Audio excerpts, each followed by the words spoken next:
dikasihi Tuhan, mengucap syukur karena penyertaan kasih setia Tuhan kepada hidup kita.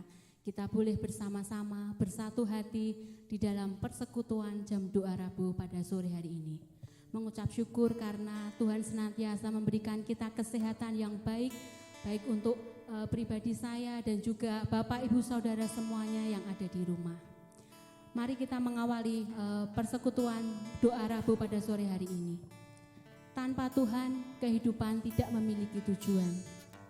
Hidup tidak memiliki makna. Dan tanpa makna, hidup tidak memiliki harapan. Tetapi dengan pertolongan Tuhan, pasti tentunya hidup kita lebih berarti di hadapan Tuhan. Mari kita awali persekutuan pada hari ini dengan mengangkat sebuah lagu, Pertolongan-Mu.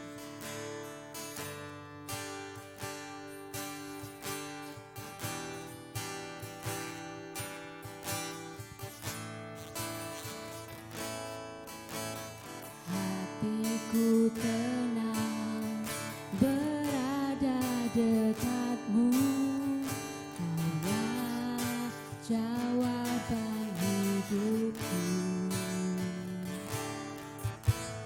Hatiku tenang berada dekatmu, Kau yang pelihara hidupku.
berdoa. Mengucap syukur Tuhan untuk sore yang indah ini. Mengucap syukur karena penyertaan-Mu yang luar biasa untuk hidup kami Tuhan. Penyertaan-Mu yang sungguh Tuhan benar-benar kami rasakan. Hidup kami lebih berwarna. Tuhan Yesus, awalilah persekutuan jam doa Rabu ini dalam tangan kuasa-Mu. Engkau senantiasa yang melindungi, menjagai, dan senantiasa menyertai. Berkati persekutuan pada sore hari ini dari awal, pertengahan, hingga selesai nanti. Semuanya kami serahkan hanya di dalam nama Tuhan Yesus. Kami berdoa dan bersyukur. Amin. Bapak Ibu, masih ada sukacita yang di rumah? Tentunya kami senang karena dengan bersukacita, dengan bersyukur bukan hanya kunci menuju kebahagiaan, melainkan cara kita untuk tetap memandang hadirat Tuhan. Karena Tuhan sangat baik untuk hidup kita. Sehingga apa yang kita kerjakan akan selalu berharga di hadapan Tuhan. Sebab Tuhan baik, mari kita pujikan. Sebab Tuhan baik.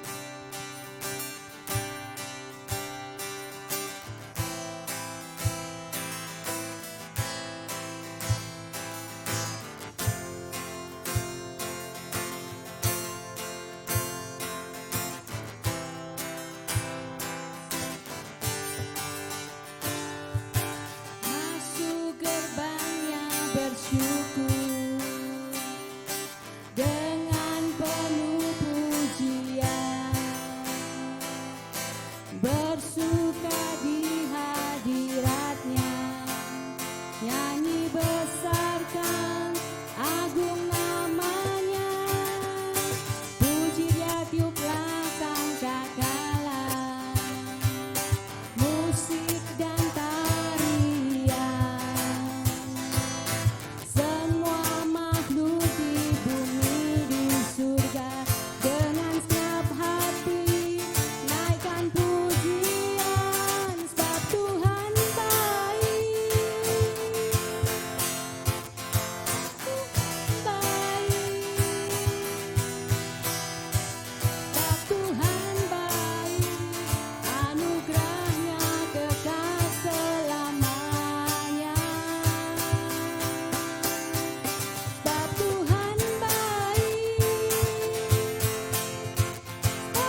sungguh baik untuk hidup kita. Tiba saatnya Bapak Ibu semuanya, kita akan mendengarkan firman Tuhan. Mari Bapak Ibu kita membuka mata, pikiran kita, hati kita untuk bisa bersama-sama menerima sabda kebenaran Tuhan. Tapi sebelum itu mari kita pujikan satu buah lagu, seperti rusa yang haus, seperti kita anak-anak Tuhan yang senantiasa haus akan kasih Tuhan.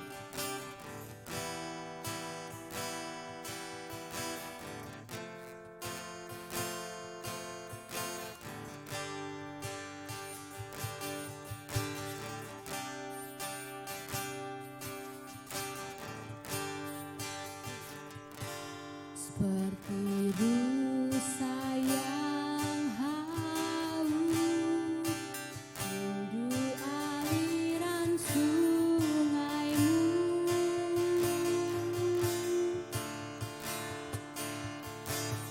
Hatiku tak tahan menunggu-Mu.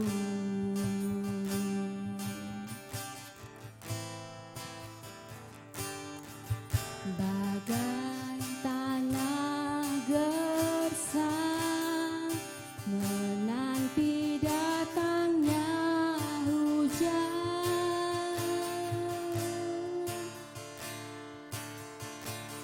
begitupun jiwaku, Tuhan.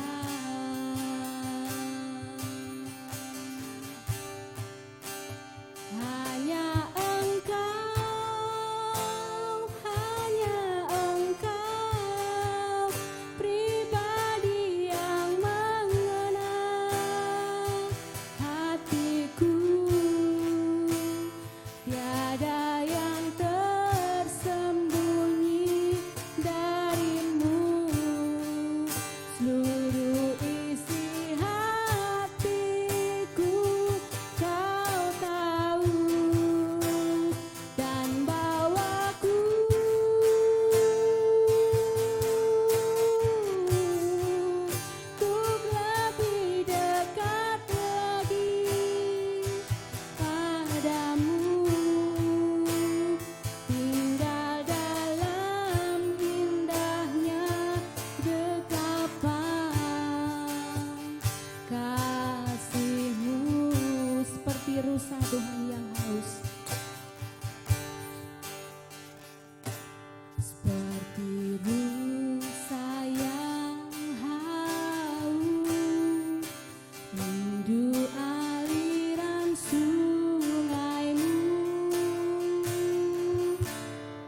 Bapak Ibu yang diberkati Tuhan, selamat sore, Tuhan memberkati.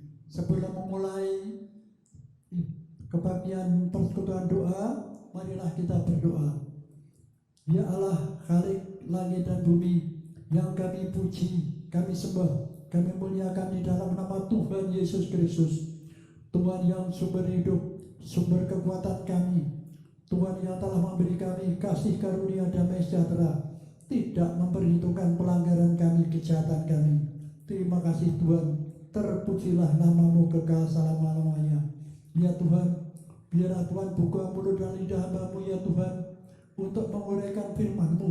Namun terlebih dahulu, ampuni segala noda celah aib kami ya Tuhan. Biarlah firman-Mu itu akan menjadi berkat bagi kami semua dan bagi menyinari ya Tuhan. Terpujilah namamu kekal selama-lamanya. Dalam nama Tuhan Yesus Kristus kami berdoa dan mengucap syukur. Haleluya. Amin.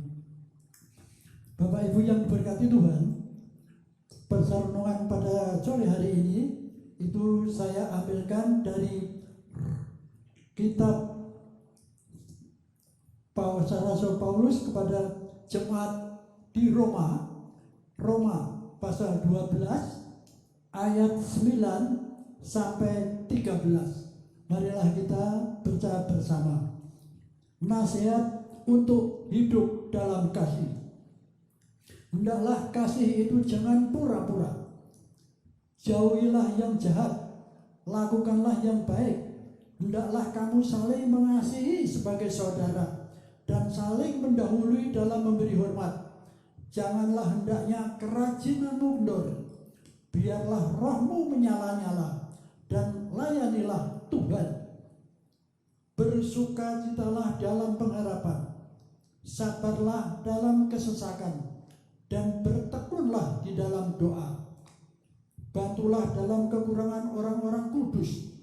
Usahakanlah dirimu untuk memberi tumpangan. Amin. Bapak Ibu yang diberkati Tuhan, saya memberi judul pada renungan hari ini adalah kehidupan Kristen dalam tindakan sehari-hari, seperti nasihat judulnya, nasihat untuk hidup dalam kasih. Jadi uraian ini adalah etika Kristen. Nasihat dalam bahasa Jawa, pitutur ilo-ilo papalining para rasul. Itulah yang menjadi. Bapak Ibu yang diberkati Tuhan, suatu hal yang sangat luar biasa pada waktu kita mempelajari Roma 12 ini. Dalam Roma pasal 12 ayat 9 sampai 13 itu ada 12 tuntunan nasihat cara hidup menurut etika Kristen. Kemudian judulnya pasal 12 ayat 9 sampai 21 nasihat untuk hidup dalam kasih, itu ada 12 ayat. Ini sangat luar biasa. Dan yang terindah adalah Roma 12 ayat 12. Bersukacitalah dalam pengharapan, sabarlah dalam kesesakan, dan berlakukanlah di dalam doa. Bapak Ibu yang diberkati Tuhan, kitab Paulus kepada jemaat di Roma itu termasuk surat purba, karena ditulis pada tahun 60 Masehi. Jadi kalau sampai sekarang 2012 sudah 1960 tahun. Berarti luar biasa. Ini kita pegang. Dan seperti halnya surat-surat Rasul Paulus, itu ada salam, ada doa, ada ucapan terima kasih, kemudian ada ucapan selamat, penutup ada salam lagi. Salam yang diajarkan oleh Rasul Paulus dalam setiap suratnya adalah kasih karunia damai sejahtera dari Allah Bapa dalam nama Tuhan Yesus Kristus senantiasa ada pada saudara dan kita sekalian. Itu adalah salam. Kalau saudara sepupu kita, assalamualaikum, Paulus sudah mengajarkan kita salam yang luar biasa. Dan saya kira Rasul Paulus di dalam membuat surat kepada jemaat di Roma, itu kalau kita sudah mempelajari surat-surat Paulus kepada jemaat yang lain, baik kepada jemaat Korintus, Galatia, Filipi, Tesalonika dan lain-lain, itu Rasul Paulus selalu mengajarkan bagaimana cara mengatasi masalah di gereja, kekhawatiran adanya ajaran sesat di gereja.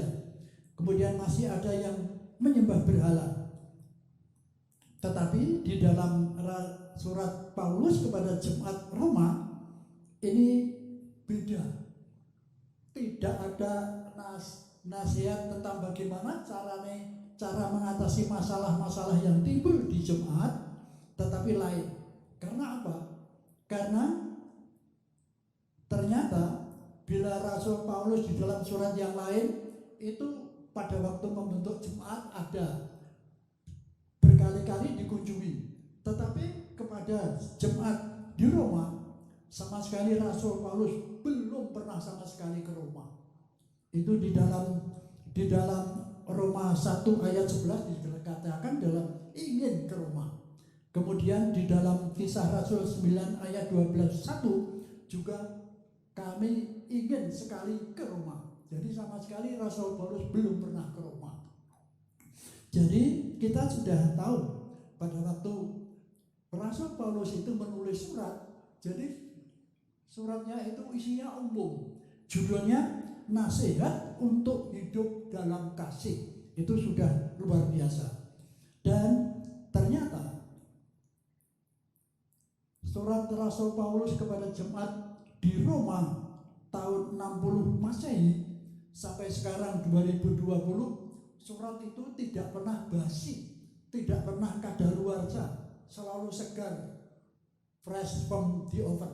Jadi seperti keluar dari oven masih segar. Sampai sekarang, sampai kita baca, saudara baca, itu isinya tetap sadar dan tetap tidak ketinggalan zaman. Itu suatu hal luar biasa. Surat Paulus tidak pernah basi.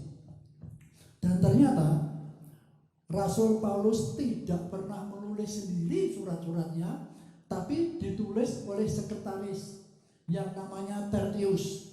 Di dalam Roma 16 ayat 22 disebutkan bahwa salam dari saya Tertius yang menulis surat ini. Jadi jelas bahwa Rasul Paulus punya sekretaris untuk menulis surat-suratnya kepada semua jemaat yang dikirimi surat.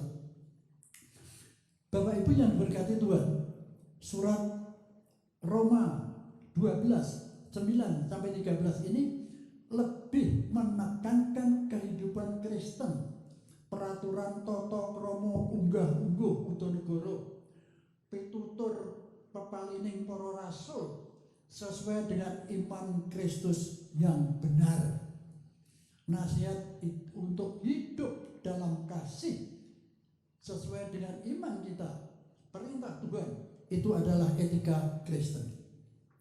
Kemudian tadi saya mengatakan bahwa di dalam surat Roma 12 ayat 9 sampai 13 ada 12 pitutur, ada 12 nasihat. Yang pertama, kasih itu jangan pura-pura. Jadi bukan hanya abang-abang lambe bertanam tebu di bibir, tidak. Tapi kasih itu harus bukan pura-pura, bukan sandiwara, bukan lamis, bukan ada pamrih, bukan untuk kepentingan sendiri. Seperti kalau dulu pada waktu kita pemilu itu ada surat-surat dari caleg itu menjanjikan, tapi tidak pernah jadi kenyataan. Mau janji dong. Jadi nasihat ini benar-benar dari hati ke hati, harus keluar dari hati yang terdalam untuk kepentingan orang lain. Kita tidak usah mencari Tuhan. Kalau kita membaca surat Bung Karno mencari Tuhan. Kita tidak perlu mencari Tuhan, karena Tuhan sendiri yang sudah memilih kita untuk sebagai muridnya. Itu semua bukan kehendak kita, tapi kehendak Tuhan sendiri. Kemudian jauhilah yang jahat, itu nasihat yang kedua. Jadi kalau dalam bahasa Arabnya jauh yang jahat itu fastabikul khairat, berlomba-lombalah berbuat kebaikan, menghindari kejahatan. Kita harus rela berkorban demi kebajikan. Kita harus membenci yang jahat. Yang kita benci bukan kejahatannya itu sendiri, tapi akibat kejahatan itu kepada saudara dan saya. Itu yang paling berbahaya. Nasihat yang ketiga, hendaklah saling mengasihi sebagai dalam kasih, sebagai kasih persaudaraan. Kita itu keluarga besar, hanya punya satu Bapa, Tuhan Yesus Kristus. Hanya di dalam Kristus kita bersaudara. Seperti lagunya, dalam Kristus kita bersaudara. Jadi tidak ada. Jadi kita itu saudara, satu Bapa, Tuhan Yesus Kristus. Nasihat yang keempat, kita harus saling mendahului dalam memberi hormat. Jadi disi-disian, bukan gengsi-gengsian. Kalau militer, polisi itu pangkatnya rendah harus hormat lebih dahulu. Komandan upacara selalu hormat kepada inspektur upacara yang rendah dulu. Tapi kita tidak, harus saling mendahului memberi hormat, tidak nunggu. Itu bukan gengsi, tapi kita dengan kerendahan hati memberi hormat kepada saudara lebih dahulu. Itu lebih baik sesuai dengan etika Kristen. Kemudian nasihat kelima, kerajinanmu jangan tidak kendor. Dari spirit, semangat, tidak lesu, tidak kendor, tidak nglokro. Golek enake dhewe, alon-alon ason kelakon. Jangan kehilangan semangat.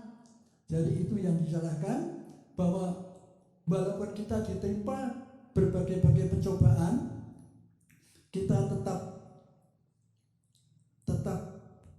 semangat kita, spirit kita tidak kendor. Itulah yang diharapkan oleh Rasul Paulus di dalam kepada jemaat di Roma, supaya kerajinanmu tidak kendor. Yang keenam, harus memelihara roh supaya tetap menyala, tidak ngambang, tidak dingin, apalagi suam-suam kupu, tetapi harus menyala-nyala. Kita tetap bertekun di dalam iman, tidak putus asa di dalam roh. Seperti juga pernah Rasul Paulus juga menyebutkan, juga Raja Yakobus, bahwa anggaplah berbagai pencobaan yang kita alami itu adalah kebahagiaan kita. Jadi walaupun kita menderita, tapi rasanya itu bahagia. Anggaplah semua penderitaan, pencobaan, berbagai pencobaan itu adalah kebahagiaan. Itu yang disarankan. Kemudian yang ketujuh, layanilah Tuhan dengan berserah kepada Tuhan. Kapan saja, di mana saja, gunakan kesempatan untuk melayani Tuhan. Tidak nunggu dahulu. Kalau orang yang hanya menerima perintah saja, melaksanakan, itu derajatnya derajat kuli. Tapi kalau hanya orang itu merencanakan saja, derajatnya pemimpin. Kalau derajat pemimpin, merencanakan, melaksanakan, dan juga mengevaluasi. Itulah yang dikehendaki Tuhan. Kita harus belajar firman Tuhan. Semua kesempatan untuk memberitakan Injil kita gunakan. Tidak ragu-ragu untuk menguatkan orang lain, membantu orang lain. Kesempatan untuk memberitakan berita itu tidak datang dua kali. Seperti hanya pada waktu kita melepaskan anak panah. Anak panah itu yang meluncur tidak mungkin kembali lagi. Kata-kata kita yang sudah kita ucapkan tidak akan kembali lagi. Itulah, gunakan kesempatan yang ada untuk melaksanakan perintah Tuhan. Kemudian yang selanjutnya, pasal yang ke-8, bersukacitalah di dalam pengharapan. Bila kita kalah dalam segala hal, kita tidak melokro. Kita harus berdoa, masih ada hari esok. Kalau ada hambatan, mau ke Roma, masih ada jalan lain ke Roma. Jadi selalu kita bisa mencari jalan keluar. Pertolongan Tuhan tidak pernah terlambat. Sadrak, Mesah, Abednego pada waktu dimasukkan di dalam perapian yang luar biasa panasnya, itu pasrah. Ternyata Kaisar Nebukadnezar melihat yang dimasukkan 3 ada 4, dan ternyata pertolongan Tuhan tidak pernah terlambat. Sehingga kita tetap harus bersukacita di dalam pengharapan, karena Tuhan tidak pernah membiarkan kita. Gusti Allah boten sari. Yang ke-9, harus sabar di dalam kesesakan. Jangan tawar hati, jangan kecewa. Ke-10, harus bertekun di dalam doa. Itu karena di dalam doa kita memperoleh kekuatan dari Allah. Tuhan Yesus sendiri pun pernah stres pada waktu harus menerima penderitaan itu. Kalau boleh, biarlah cawan ini lepas dari tanganku. Tapi semua itu bukan kehendak saya, Tuhan Yesus, kehendak Tuhan jadilah. Jadi dalam kesesakan pun berserah kepada Tuhan. Kemudian yang ke-11, bantulah orang lain dalam kekurangan, apalagi orang-orang kudus yang melayani Tuhan. Kita harus bertekad, berniat untuk selalu memberi, karena dengan memberi kita akan mendapat. Kalau kita mempunyai sesuatu kemudian disimpan, barang itu akan hilang, akan rusak, akan habis. Tapi kalau kita memberi, kita akan mendapat. Kemudian yang ke-12, harus memberi tumpangan. Rumah kita terbuka untuk hamba-hamba Tuhan, dengan hati terbuka, pintu terbuka, tangan terbuka, rumah kita terbuka. Saya tidak menyombongkan diri, jadi ternyata rumah saya diberkati hamba-hamba Tuhan yang akan melayani Salatiga, mulai dari Bapak Rodolf Rudirares, Bapak Sistono, Bapak Pendeta Musyirin Subroto, Bapak Petrus Warsono pernah nyari di rumah saya. Itu kebanggaan saya. Sombong ya, Kersosare, itu yang menguatkan kami. Saudara yang terkasih di dalam Tuhan, kemudian kita sampai. Jadi kitab Roma 12 ayat 9 sampai 13 ada 12 nasihat etika Kristen. Roma 12 ayat 9 sampai 21 ada 12 ayat. Itu luar biasa. Indahnya kita mempelajari Alkitab, menekuni, merenungkan, ternyata semuanya 12. Itu yang pada waktu saya merencanakan itu berserah kepada Tuhan, luar biasa indahnya.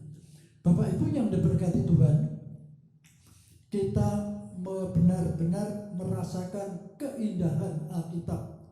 Renungan saat ini menguatkan hati saudara dan saya, menguatkan bahwa Gusti Allah ora sari, dan ini akan menjadi bekal bagi saudara dan saya untuk makin berserah kepada Tuhan. Mari kita berdoa. Ya Tuhan, terpujilah nama-Mu Tuhan.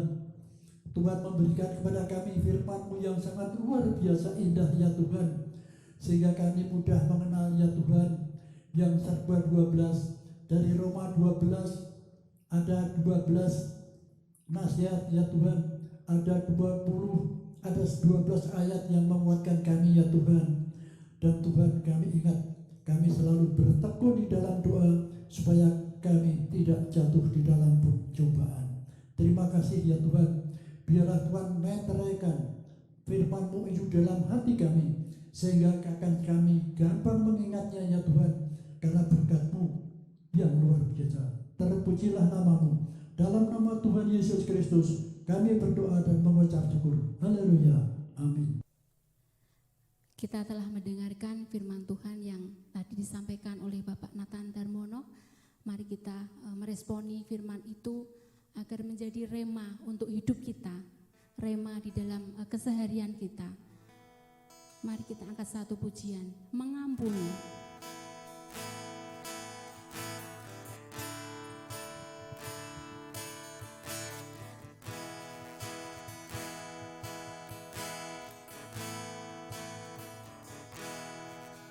Ketika hatiku telah disakiti, ajarku memberi, hati mengampuni. Ketika hidupku telah dihakimi, ajarku memberi, hati mengasihi.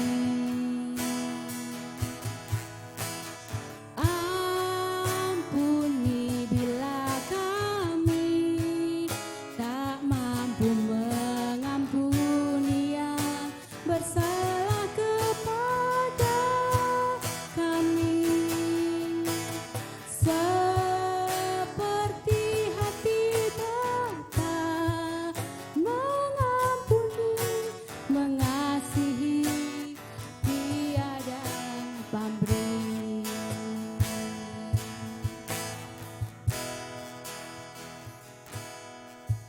Ketika hatiku telah disakiti,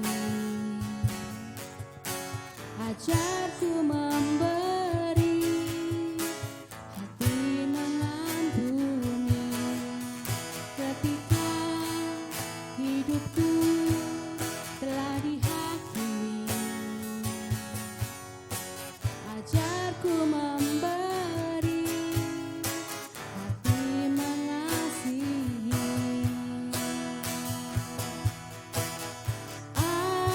Ampuni bila kami tak mampu mengampuni yang bersalah kepada kami, seperti hati Bapa mengampuni, mengasihi, tiada pamrih. Ampuni bila kami,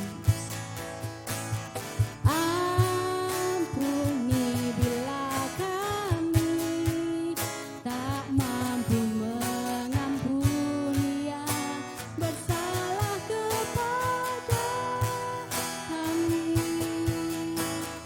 seperti hati Bapa mengampuni, mengasihi, tiada pamrih, mengasihi, tiada pamrih. Selamat berdoa bersama-sama dengan keluarga. Semoga senantiasa Tuhan melimpahkan segala berkat. Tuhan Yesus memberkati.